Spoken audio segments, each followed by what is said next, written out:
everyone, and welcome to this new segment of my channel. As I already told you, I love video games and such. So, well, here it is.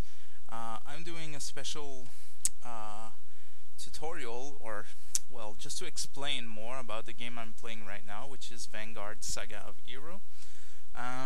So here, these are some of my characters, basically. Yeah, I know I'm doing a lot of them useless and stuff, but let's start a new character just to show you what the game looks like, because actually this is a game that is not, really known from people. That's not a free-to-play game. This game you need to pay monthly fee to be able to play it, basically. So yep, let's start a new character.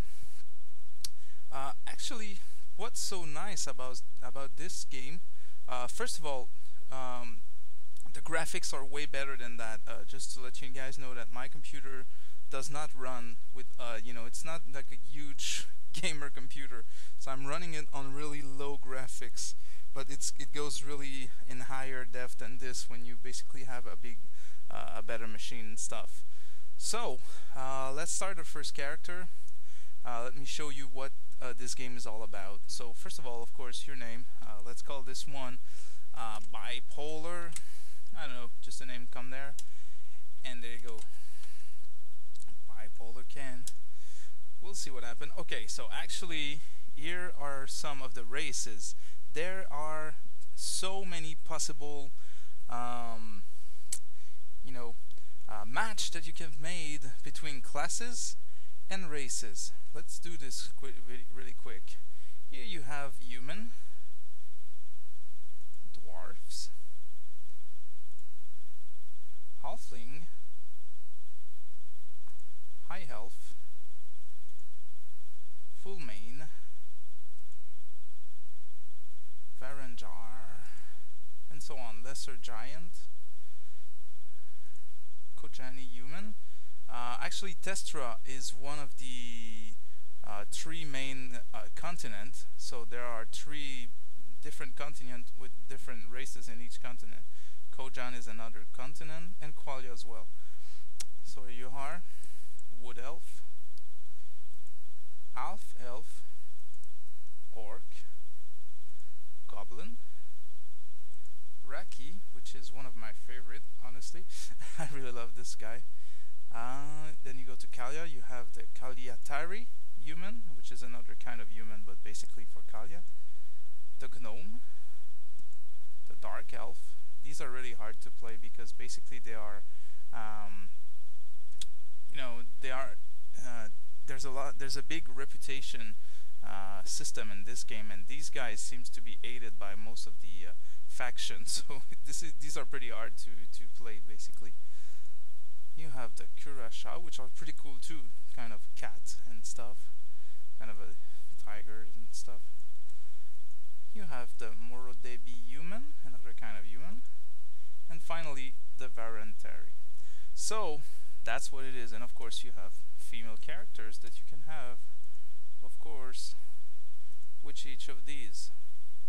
So yep, all that to say that basically you have a lot of choice, and that's only for the main selection. Basically you have to also select all the the classes and everything that I will show you right now.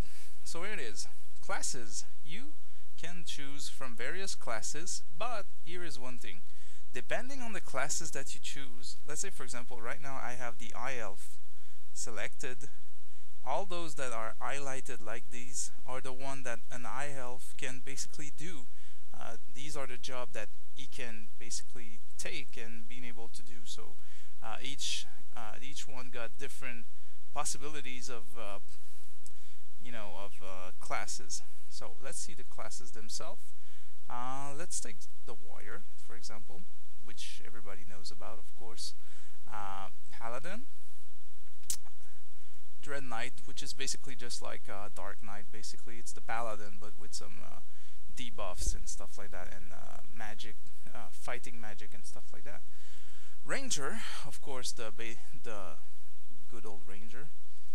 Rogue, backstab, and all the good stuff. Monk, which is basically a fighter type, but basically, you know, with fist and stuff like karate and stuff like that. Bard, which is also a really nice one because that's the one I'm using. I use various buffs. Basically, he plays songs that are buffs, and you create your own buffs.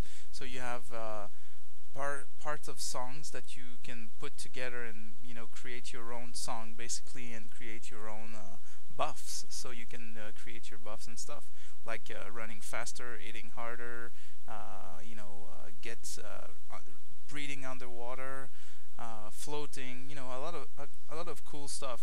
But basically, I'm telling you guys about this one because that's what I'm playing Bard, so I know more about these than any others. That's Cleric, basically healer types of magician. Shaman, these are using the nature. Well, everybody knows what shaman is anyway, so I'll skip it. Disciple is basically just like a monk, but with some magic. So basically, it's just like a paladin. In fact, you have the warrior, then you have the paladin, which is a warrior with some magic and stuff, healing and stuff like that. Well, Disciple is the same. It's basically a monk, so it's a fighting type with fist and stuff, but it can heal and also raise and stuff like that. Blood Mage, blood type of healer, basically using blood magic and stuff like that. Sorcerer, of course. Druid, sorry. Psionic. This one is like really cool. I love the kind of magic they have, like damage per second, magic that deal damage over time and stuff like that. Necromancer, that are basically Necromancer just like any other game. These guys have some pets, basically some incantation and stuff like that they can do and use to fight along their side. Same for rangers, as far as I know. Oh yeah, so basically that's what it is. You have all these combination, and that's all yours to basically being able to do something with it. So let's do something like I love to do. Basically, let's take a Raki. That's what I love to play. And let's do a Bard, since I know it more than all the others. It will be easier for me to explain it to you guys. So there you go.